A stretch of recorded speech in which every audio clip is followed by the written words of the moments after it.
Hello friends, welcome success Netra. और जो हमारा आज का टॉपिक है वो है हमारा एंटी डिफेक्शन लॉ, यानी कि दल बदल कानून। इसमें हम बात करेंगे दल बदल कानून में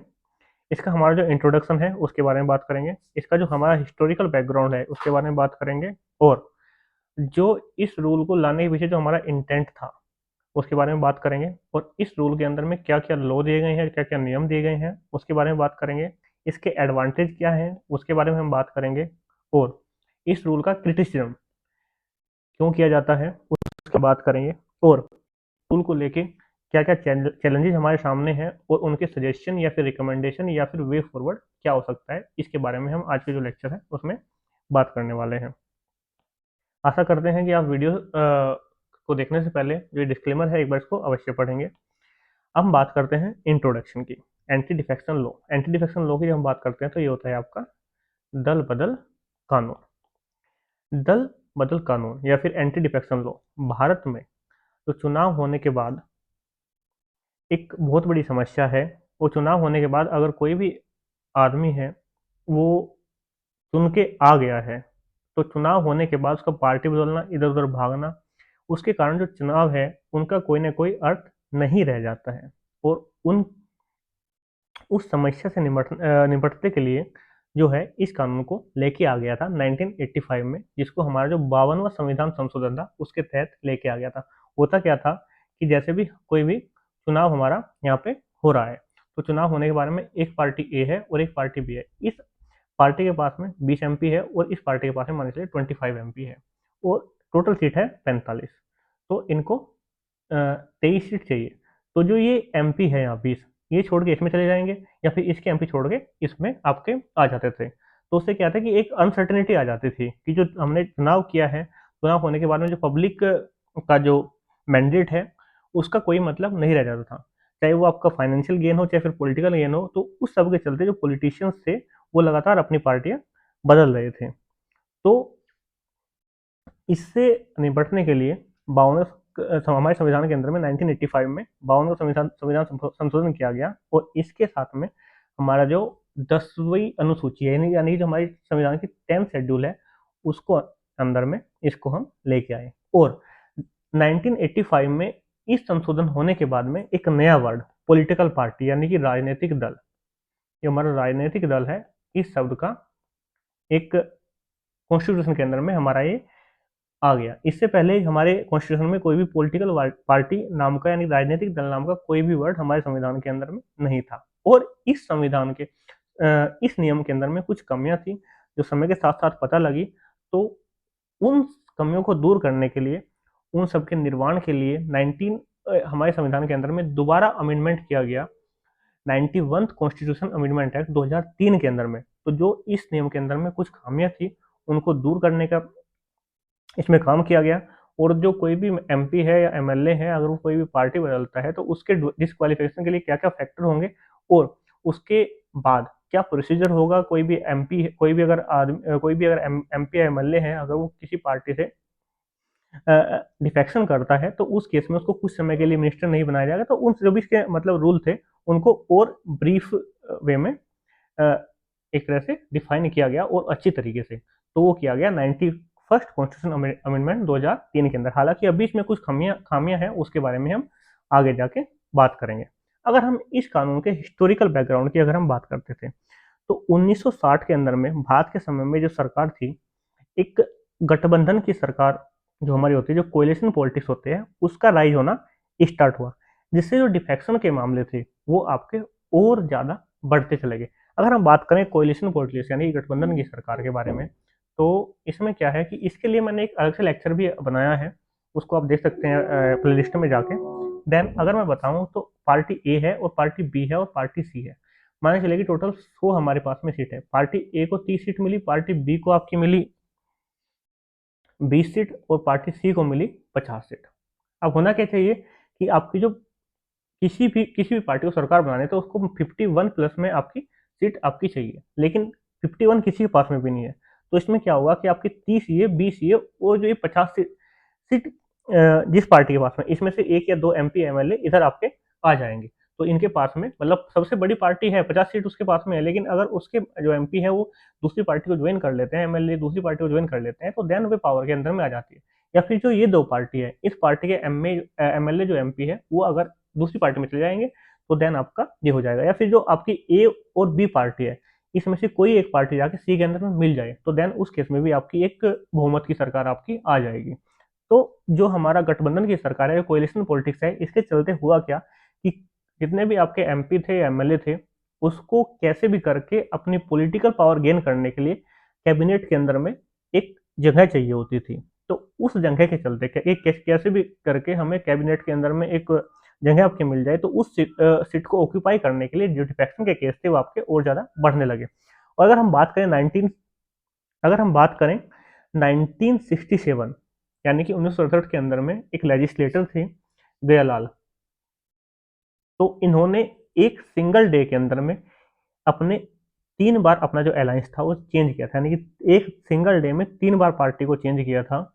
तो इसी के कारण में एक फेमस आपका एक्सप्रेशन भी यहाँ से सुन के हमको देखने को मिलता है, एक मुहावरा बन गया है, आया राम गया राम। तो ये आपका जो 1967 था,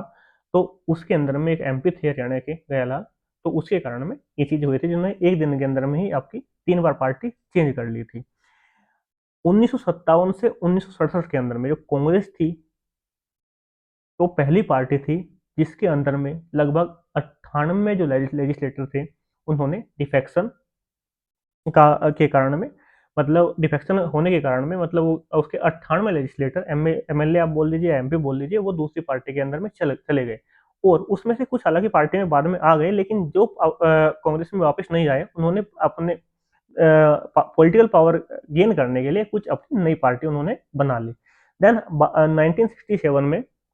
आपके इलेक्शन होते हैं, तो उसमें जो 3500 मेंबर इलेक्टेड मेंबर्स थे, उनमें से लगभग 550 थे मेंबर्स ने उनकी जो पेरेंट पार्टी थी जिससे वो चुन के आए थे, उन्होंने उससे एक तरह से डिफेक्शन कर दिया। उनको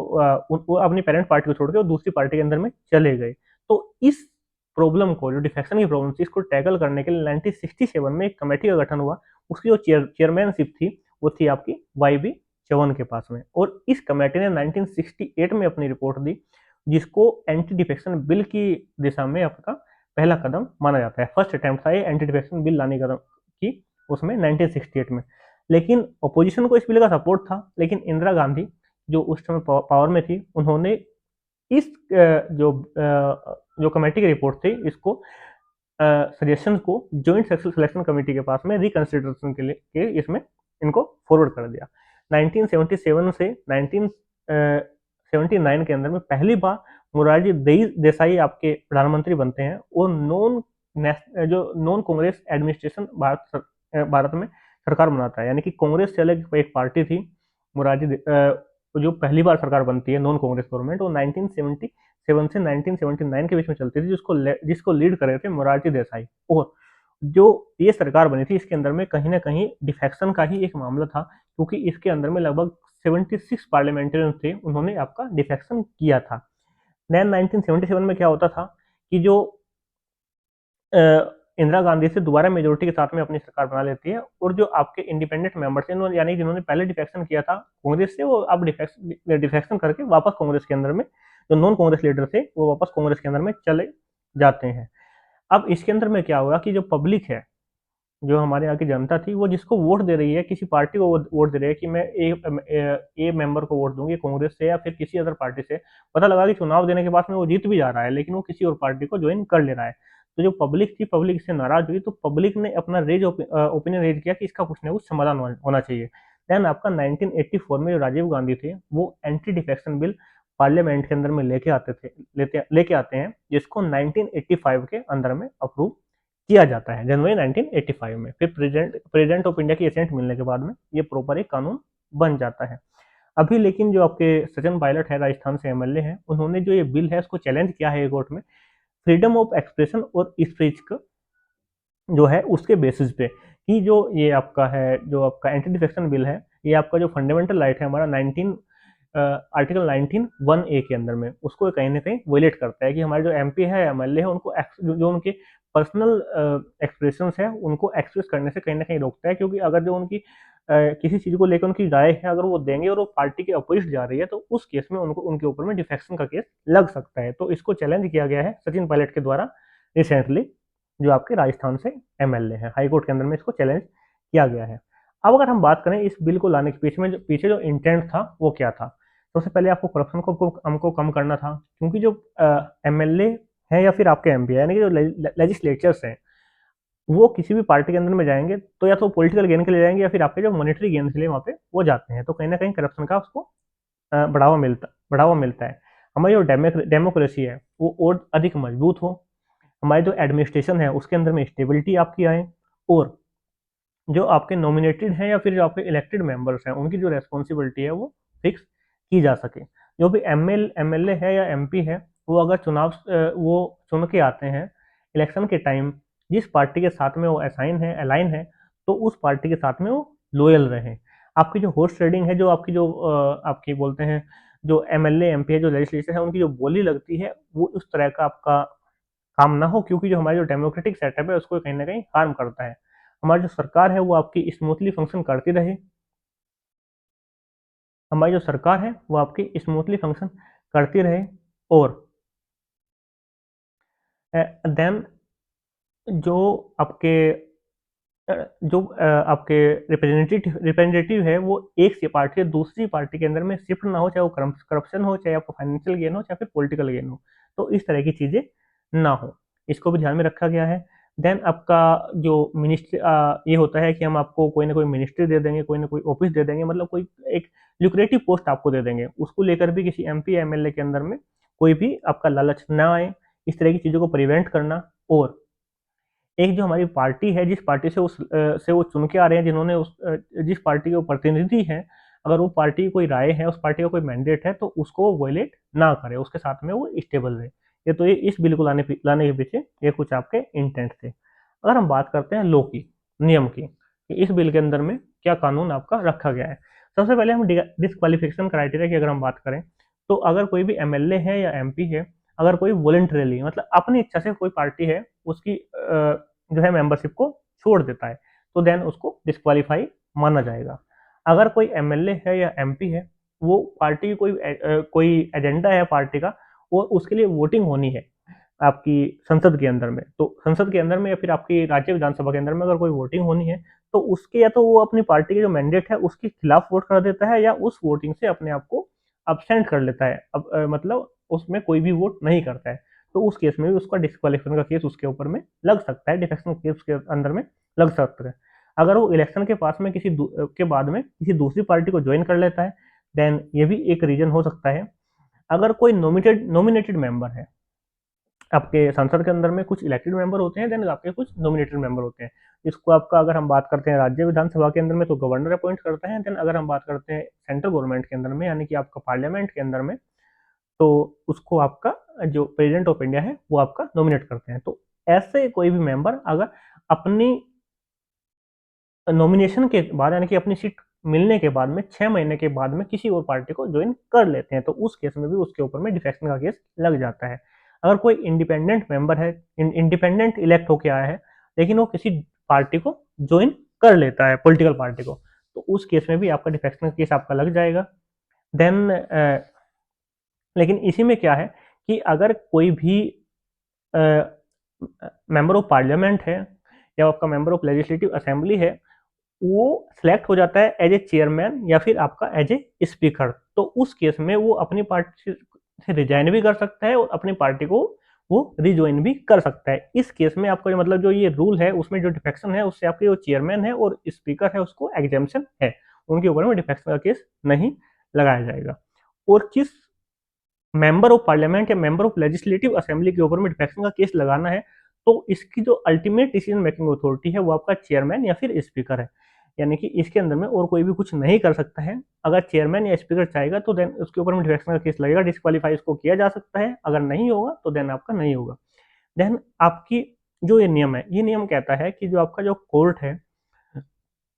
ये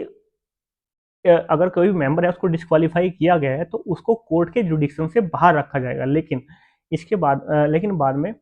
सुप्रीम कोर्ट ने 1992 में इसको अनकॉन्स्टिट्यूशनल करार दिया और उन्होंने कहा कि जो चेयरमैन और स्पीकर है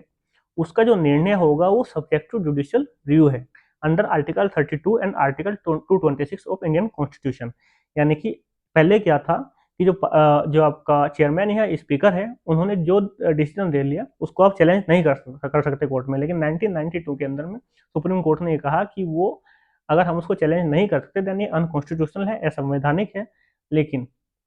अगर कोई भी आपका स्पीकर है या चेयरमैन है अगर कोई डिसीजन देता है देन डेफिनेटली आप उसको आर्टिकल 32 और आर्टिकल 226 के अंदर में वो कोर्ट के अंदर में उसको चैलेंज कर सकते हैं, जो जुडिशियल रिव्यू की कैटेगरी में उसको रखा जाएगा। देन अब हम बात करते हैं 91st अमेंडमेंट 2003 की, यानी कि 2003 के अंदर में जो कानून में संशोधन किया गया उसमें क्या है कि अगर कोई भी पार्टी है, पॉलिटिकल पार्टी है, वो किसी दूसरी पार्टी के अंदर में मर्ज हो जाती है और मर्ज का जो क्राइटेरिया है कि उसके उस पार्टी के कम से कम 2/3 मेंबर उसके अंदर में मर्ज होने चाहिए। यानी कि अगर किसी पार्टी के अंदर में 99 स्ट्रेंथ है तो उसमें से अगर आपके जो 66 मेंबर है, 66 या मोर देन 66, 66 प्लस मेंबर उसमें दूसरी पार्टी को ज्वाइन कर लेते हैं तो उन सबको डिस्क्वालिफिकेशन के क्राइटेरिया से एग्जेम्पशन मिल जाएगा, यानी कि उसको पार्टी का मर्जर माना जाएगा। पहले इसमें एक टर्म होती थी स्पिल्ट ऑफ पार्टी, यानी कोई पार्टी है उसके 1/3 मेंबर अगर उस पार्टी को छोड़ देते हैं तो देन उसको भी डिस्क्वालिफिकेशन के क्राइटेरिया में नहीं रखा जाता, लेकिन इस टर्म को डिलीट कर दिया 1/3 वाले को, अब इसको मर्जर में रखा गया है 2/3 वाले को। इसमें है कि अगर कोई भी सेंट्रल काउंसिलिंग है, कोई भी गवर्नमेंट है, तो उसके अंदर में जो टोटल स्ट्रेंथ है उस हाउस की उससे 15% से अधिक मिनिस्टर नहीं हो सकते हैं, लेकिन जो मिनिमम नंबर होगी मिनिस्ट्री की वो कम से कम आपके 12 आपके होने चाहिए।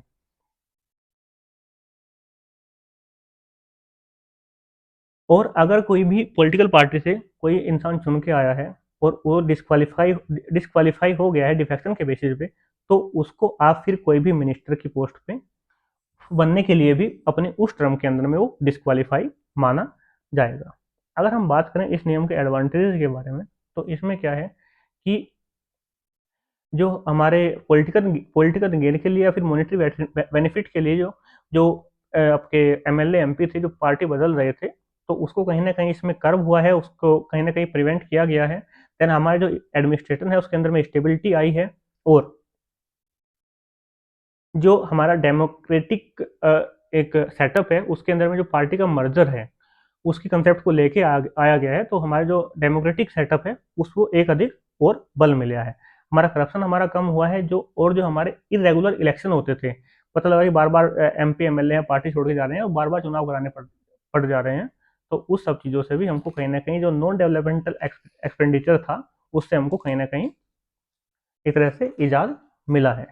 अगर हम बात करें इस बिल का क्रिटिसिज्म क्यों किया जाता है, इसमें क्या है कि इसमें बोला जाता है कि जो डिसेंट है और डिफेक्शन है, जो ये दो टर्म है इसको कहीं ना कहीं अलग करने में असक्षम है। डिसेंट क्या है कि पार्टी बोल रही है कि आपका कोई पार्टी की राय है एक कानून को लेकर कि ये कानून पास होना चाहिए और उसमें कोई भी एक एमपी या एमएलए वो चाहता है कि अगर ये कानून पास हो जाएगा तो दिक्कत है, मतलब उसकी वो पर्सनल राय है, मतलब डिसेंट है, लेकिन अगर ये अपनी पर्सनल राय रखेगा तो उसमें डिफेक्शन आ जाएगा, उसको पार्टी से बाहर किया जा सकता है, उसको डिस्क्वालीफाई किया जा सकता है। उसकी नाराजगी है लेकिन वो सब होते हुए उसको कहीं ना कहीं आपका पार्टी को सपोर्ट करना पड़ेगा क्योंकि उसको अगर अपनी मेंबरशिप को कायम रखना है। इसमें क्या है कि कोई भी इंडिविजुअल है अगर वो पार्टी की छोड़ता है या पार्टी की जो किसी दूसरी पार्टी को ज्वाइन करता है तो उस पर डिफेक्शन का केस आ जाएगा, लेकिन वहीं अगर एक ग्रुप है वो पार्टी को छोड़ देता है तो उसको आपका मर्जर आपका माना जाएगा। तो मतलब इंडिविजुअल है और जो ग्रुप है उसके अंदर में कहीं ना कहीं डिस्क्रिमिनेशन है, उसके अंदर में कहीं ना कहीं भेदभाव की आपकी स्थिति यहाँ पे आ जाती है। देन आपका जो एक इंडिपेंडेंट इलेक्टेड मेंबर चुन के आया है और एक जो इंडिपेंडेंट नॉमिनेटेड मेंबर है उसके अंदर में जो डिस्क्वालिफिकेशन का क्राइटेरिया है उसके अंदर में डिस्क्रिमिनेशन है। आपका जो कोई इंडिपेंडेंट मेंबर इलेक्टेड होके आया है अगर वो कोई ऐसा काम करता है तो देन उस केस में उसको इमीडिएट डिस्क्वालीफाई किया जा सकता है, लेकिन आपका जो नॉमिनेटेड मेंबर है उसके अंदर में आपका यहाँ पे 6 मंथ के बाद अगर वो किसी पार्टी को ज्वाइन करेगा देन उसको डिस्क्वालीफाई किया जाएगा। 6 मंथ से पहले अगर वो करता है तो देन उस केस में उसको कहीं ना कहीं आपकी राहत दी जाती है। देन इसमें जो सबसे जो मेन दिक्कत है जो आपका प्रिसाइडिंग ऑफिसर है, यानी कि जो चेयरमैन है या फिर आपका जो स्पीकर है उसका जो रोल है वो कहीं ना कहीं आपका का हमेशा एक संशय में रहता है, क्योंकि जो आपका स्पीकर है या फिर आपका चेयरमैन है, वो आपके कहीं न कहीं किसी उसका बैकग्राउंड है पॉलिटिकल है, तो जिस पार्टी से वो आ रहे हैं, उस पार्टी में क्या होगा कि उस पार्टी का अगर कोई मेंबर मतलब किसी और पार्टी का बंदा डिफेक्शन करके उस पार्टी के अंदर में आ रहा है, तो उस केस में वो उस पे डिफेक्शन का केस नहीं लगाएगा, लेकिन हमारी जिस पार्टी से वो बिलोंग करता है, अगर उस पार्टी का बंदा जा रहा है बाहर, तो देन उस पे वो आसानी से लगा मतलब जो पॉलिटिकल बैकग्राउंड है उसका, वो कहीं न कहीं यहाँ पे आपका समस्या पैदा करता है। जो उसका एक इंडिपेंडेंट रोल होना चाहिए, उसको कहीं न कहीं ये आपका एक तरह से हार्म करता है। अगर आपके हम बात करें इस कानून को लेके जो चैलेंजेज़ है उसके बारे में हम बात करें कि जो एम जो एमपी और एमएलए हैं, उनको जो पार्टी है, पार्टी की डायरेक्शन को कहीं न कहीं ब्लाइंडली उनको फॉलो करना है और उनका जो पर्सनल फ्रीडम है उसकी, तो उसको कहीं न कहीं आपका इन्फ्रिंग करता है। और आप जो मतलब उसके पर्सनल बिलीफ है, कोई उसकी पर्सनल कंसेंसस है, उसकी कुछ पर्सनल समझ है, तो उसको कहीं न कहीं फॉलो करने से रोकता है। चाहे उसकी उसमें एसेंट हो, चाहे उसकी एसेंट ना हो, लेकिन पार्टी की जो डायरेक्शन है उसको उसको फॉलो करना पड़ेगा। यानी कि जो हमारा जो फ्रीडम ऑफ स्पीच है, उसमें कहीं न कहीं ये आपका वायलेशन इसको माना जाता है। देन आपकी जो अकाउंटेबिलिटी है, वो किसी इंडिविजुअल मेंबर से आपकी शिफ्ट हो जाती है पॉलिटिकल पार्टी में। कोई भी डिसीजन लिया है, तो पॉलिटिकल पार्टी ने लिया है। अगर आप किसी एमपी या एमएलए को बोलोगे, अब उसके क्षेत्र में कोई डिसीजन अगर लिया गया है, उसका उसको बेनिफिट नहीं मिल पा रहा है, देन वो आप कह सकते हैं कि ये आपकी जो पार्टी की डायरेक्शन है, उस पे ये काम हो रहा है। यानी कि जो आपकी अकाउंटेबिलिटी है, जो रिस्पॉन्सिबिलिटी है किसी इंडिविजुअल मेंबर से, अगर वो आपकी चाहे तो पॉलिटिकल पार्टी पे आपकी शिफ्ट कर सकता है। देन मैंने आपको लास्ट स्लाइड में बताया कि जो आपका जो चेयरमैन या स्पीकर है, उसका भी कंट्रोवर्शियल रोल रहता है, कि वो कहीं न कहीं बायस रहता है जिस पार्टी के साथ में वो थे वो मतलब उसका बैकग्राउंड जिस पार्टी के साथ में अटैच है, तो उसकी तरफ वो कहीं न कहीं बायस रहेगा, उसके हक में वो कहीं न कहीं फैसला लेगा। देन आपका जो स्पीकर है और चेयरमैन है, उसको अपना डिसीजन डिफेक्शन के केस में उसका अपना डिसीजन कितने समय में देना है, उसके अंदर में कोई भी टाइम लिमिट इसके अंदर में नहीं रखी गई है। कई बार क्या होता है कि पूरा की पूरी टर्म अपनी एमपी या एमएलए अपनी पूरी कर जाता है, लेकिन उस पे जो डिफेक्शन है उसके केस पे कोई भी डिसीजन आपका स्पीकर या चेयरमैन का आपका नहीं आता है। और देन क्या है कि जो कोर्ट है, कोर्ट स्पीकर या चेयरमैन है उसके डिसीजन के ऊपर में अपना जुडिशियल रिव्यू कर सकती है, लेकिन कोर्ट आपकी रोल में तब आती है जब चेयरमैन या स्पीकर अपना डिसीजन दे देते हैं डिफेक्शन के केस में। या तो वो यस करेंगे या नो करेंगे, डिस्क्वालीफाई करेंगे या नहीं करेंगे, उस केस के बाद में आपका जो कोर्ट का रोल आता है। लेकिन अगर वो चेयरमैन या स्पीकर के पास में पेंडिंग पड़ा हुआ है, तो उस केस में आपकी जो कोर्ट है वो कुछ नहीं कर सकती, क्योंकि कोर्ट का रोल आपके स्पीकर या चेयरमैन के डिसीजन के बाद में शुरू होता है। देन ये आपकी जो इंट्रा पार्टी डेमोक्रेसी है उसको भी कहीं ना कहीं हार्म करता है, कि जो पार्टी के जो लीडर्स हैं, ऐसा नहीं है कि सभी लीडर आपके सही होंगे। हो सकता है कोई लीडर है और जो आपकी हायर पोस्ट में आपकी हायर इन्फ्लुएंस है उसका पार्टी की टॉप लीडरशिप के अंदर में, हो सकता है किसी समय किसी जगह पे वो गलत है, तो कोई भी अगर एमपी एमएलए है उससे सहमति नहीं रखता है, तो वो कहीं ना कहीं डिस्करेज करता है उसको कि अपना वो ओपिनियन रखे। अगर वो ऐसा रखेगा तो उसको पार्टी की डायरेक्शन के खिलाफ जाने के उसमें, क्योंकि हायर जो आपका लीडरशिप है वो उसको डिस्क्वालीफाई वहां से कर सकती है। देन ये क्या है कि जो टर्म आया मर्जर का, जो आपका मर्जर टर्म है, यानी कि 2/3 मेंबर अगर किसी पार्टी के दूसरी पार्टी के अंदर में जाकर ज्वाइन कर जाते हैं, देन उसको मर्जर माना जाएगा, उनको डिफेक्शन नहीं माना जाएगा। तो अगर 2 या 3 लोग भी अगर हैं, 2 या 3 लोग भी 10 लोग भी अगर हो गए, तो वो इंडिविजुअल लड़ने के बजाय वो कोशिश करते हैं कि एक अपनी पार्टी बना ले, क्योंकि अगर वो इंडिविजुअल लड़ेंगे देन किसी पार्टी को ज्वाइन करेंगे, तो उस केस में उनके ऊपर में डिफेक्शन का केस आ जाएगा। लेकिन अगर वही एक पार्टी के रूप में लड़ते हैं, तो देन उस केस में जो है आपकी वो इसको बाईपास कर सकते हैं, जो कहीं ना कहीं हमारी जो आपका देश की जो ग्रोथ है, जो हमारी राजनीतिक हमारी एक व्यवस्था है उसके अंदर में भी कहीं न कहीं एक इनस्टेबिलिटी लेके आती है, कि पता लगा एक आपका लोकसभा क्षेत्र है, विधानसभा क्षेत्र है, उसके अंदर में 40 पॉलिटिकल पार्टी है, 30 पॉलिटिकल पार्टी है, तो किसको वोट दें? जो हमारा एक आम नागरिक है वो इसमें भी आपका कन्फ्यूज़ रहता है। देन हम बात कर लेते हैं, जो ये आपका कानून है, इसके सुधार के लिए क्या-क्या रिकमेंडेशन है, क्या-क्या सजेशन हो सकते हैं, फिर क्या-क्या इसके सुझाव हमारे हो सकते हैं, वे फॉरवर्ड क्या हो सकते हैं? अगर हम उसके बारे में बात करें, तो सबसे पहले हम बात करते हैं दिनेश गोस्वामी कमेटी की। उन्होंने ये रिकमेंड किया था कि जो डिस्क्वालिफिकेशन होना चाहिए वो सिर्फ आपका जो या तो कोई भी मेंबर है वो पार्टी की अपनी इच्छा से अपनी मेंबरशिप को छोड़ देता है, या फिर जो पार्टी डायरेक्शन है वो उसको अपोज करता है, तो उस केस में सिर्फ डिस्क्वालिफिकेशन होना चाहिए। देन आपकी 107 लॉ कमीशन की जो रिपोर्ट आई थी उसमें उन्होंने कहा था कि जो आपका जो स्पिल्ट और जो मर्जर है, इन दोनों केस में जो एग्जेप्शन मिला है इसको आप डिलीट कीजिए, और जो आपका प्री पोल अलायंस है, यानी कि दो पार्टी है, पार्टी ए है और पार्टी बी है, अगर ये चुनाव लड़ रही है, चुनाव से पहले ये गठबंधन के साथ में चुनाव लड़ रही है, तो इसको एक सिंगल पार्टी सी कंसिडर करना चाहिए। और इस पार्टी का जो ए पार्टी है और जो बी पार्टी है, अगर ये पार्टी छोड़ के किसी दूसरी पार्टी में मिलती है, तो देन इस पे भी डिफेक्शन का केस आपका चलाया जाना चाहिए। ऐसा नहीं है कि आप प्री पोल अलायंस आपका हो जा रहा है और चुनाव होने के बाद में आप अपने पॉलिटिकल बेनिफिट के लिए किसी दूसरी पार्टी के साथ में जाके मिल जा रहे हैं। अगर प्री पोल अलायंस आपका होता है तो उस केस में आप सिंगल पार्टी आपका ट्रीट करेंगे। और जो पार्टी अपनी विप जारी करती है, कोई भी डायरेक्शन जारी करती है कि आपको इस पे वोटिंग करनी है, वो सिर्फ क्रिटिकल सिचुएशन में आपका विप जारी होनी चाहिए। ये नहीं कि कोई भी छोटी मोटी चीज़ है तो हर चीज़ पे आपकी जो पार्टी विप जारी कर देती है। व्हिप क्या होता है कि पार्टी ने क्या करती है कि पार्टी अपने मेंबर को एक डायरेक्शन जारी करती है कि कल हम ये बिल लेके आने वाले हैं या फिर संशोधन लेके आने वाले हैं, आपको इसके सपोर्ट में आपका वोट करना है। अगर आप इसके सपोर्ट में वोट नहीं करेंगे देन आपको माना जाएगा कि आप जो पार्टी डायरेक्शन है उसका आप कहीं ना कहीं उल्लंघन कर रहे हैं। देन आपकी जो इलेक्शन कमीशन की रिपोर्ट के रिकमेंडेशन आए थे, उन्होंने कहा था कि जो आपका डिस्क्वालिफिकेशन का क्राइटेरिया है वो आपका प्रेसिडेंट या वो जो सॉरी आपका स्पीकर या चेयरमैन से हटाकर उसके अंदर में जो डिसीजन मेकिंग अथॉरिटी है वो आपका राष्ट्रपति या फिर आपका राज्यपाल को बनाइए, प्रेसिडेंट या फिर गवर्नर को बनाइए, और उसको भी आप जो इलेक्शन कमीशन है उसकी जो एडवाइस है उस पर वो अपना डिसीजन देंगे, और जो वो इलेक्शन कमीशन की एडवाइस होगी वो बाइंडिंग होगी। उसकी जो एडवाइस होगी वो आपको राष्ट्रपति या गवर्नर को वो आपकी माननी ही पड़ेगी। देन आपकी जो सेकंड एआरसी की रिपोर्ट आई थी उस केस में उसमें बोला गया था कि जो डिफेक्शन का केस है वो आपका अलाउ किया जाना चाहिए कुछ केसेज में। यानी कि अगर आपकी जो कोई भी मेंबर है वो पार्टी से निकाल दिया जाता है तो उस केस में वो कहाँ जाएगा, तो उस केस में आप डिफेक्शन का की जो टर्म है उसको आप अलाउ कर सकते हैं, परमिट कर सकते हैं। और अगर किसी पार्टी का मर्जर हो रहा है तो उस केस में भी आप इसको अलाउ कीजिए। मान चलिए कि जो ए पार्टी है इसके पास में 100 एमपी है, तो 100 में से 70 एमपी आपके एक तीसरी पार्टी के साथ में सी के साथ में मर्ज हो रहे हैं। लेकिन इस 70 में से जो बचे 30 लोग हैं, जो 30 लोग बचे तो उनको किसी भी पार्टी के साथ में मर्ज नहीं होना है, यानी कि उसको किसी डी पार्टी के अंदर में मर्ज होना है। तो ये चाहे तो अपना जाके वहाँ पे आपका मर्ज हो सकता है। तो इस केस में भी आप अपना